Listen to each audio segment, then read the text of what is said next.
When voices go silent, oppression grows louder. In Uganda, citizens line up with courage. From the bustling streets of Kampala to the quiet towns of Gulu, they gather at polling stations, their hearts filled with hope. They believe their vote, their small mark on a piece of paper, will shape the future for themselves and their children. But so often, a deafening silence follows the ballot.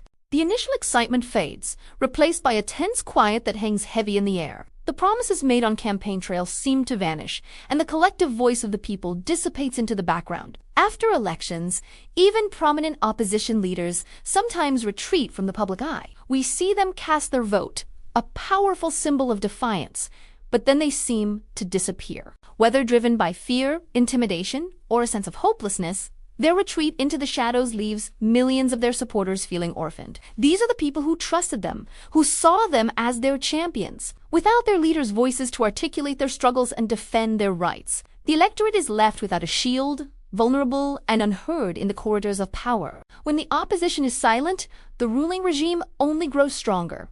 This silence is not mistaken for peace. It's interpreted as submission. It becomes a form of complicity, an unspoken agreement that allows flawed systems to continue unchallenged. The absence of a strong, vocal counterforce signals an acceptance of the status quo, no matter how unjust. Streets patrolled by soldiers and hushed whispers among citizens become the norm. This quiet complicity allows the roots of an oppressive system to dig deeper, making it even harder to challenge in the future. And so, the oppressed remain stuck. In villages from Mbali to Mbahara, people cry out for basic services, better roads to take their produce to market, well-equipped hospitals to care for their sick, and meaningful jobs for their educated youth. But their voices echo into an emptiness. Their pleas are met with indifference. This silence leaves them orphaned yet again, abandoned by the very leaders who were elected to represent their interests and amplify their concerns. They are left to fend for themselves in a system that seems designed to ignore them. Without a robust and vocal opposition,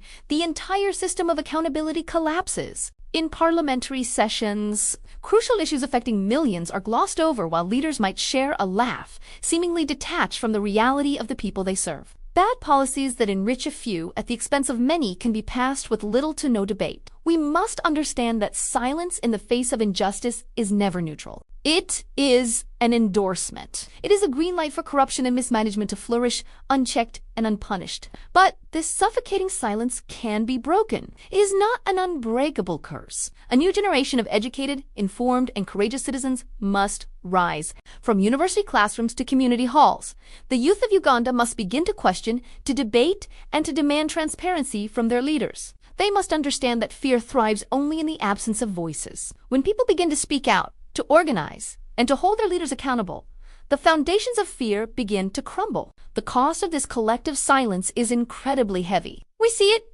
everywhere. It is measured in the broken roads that isolate rural communities, in the overcrowded hospitals that cannot provide adequate care, and in the despair of countless unemployed youths whose dreams have been shattered. Every 5 years, the electoral cycle seems to repeat.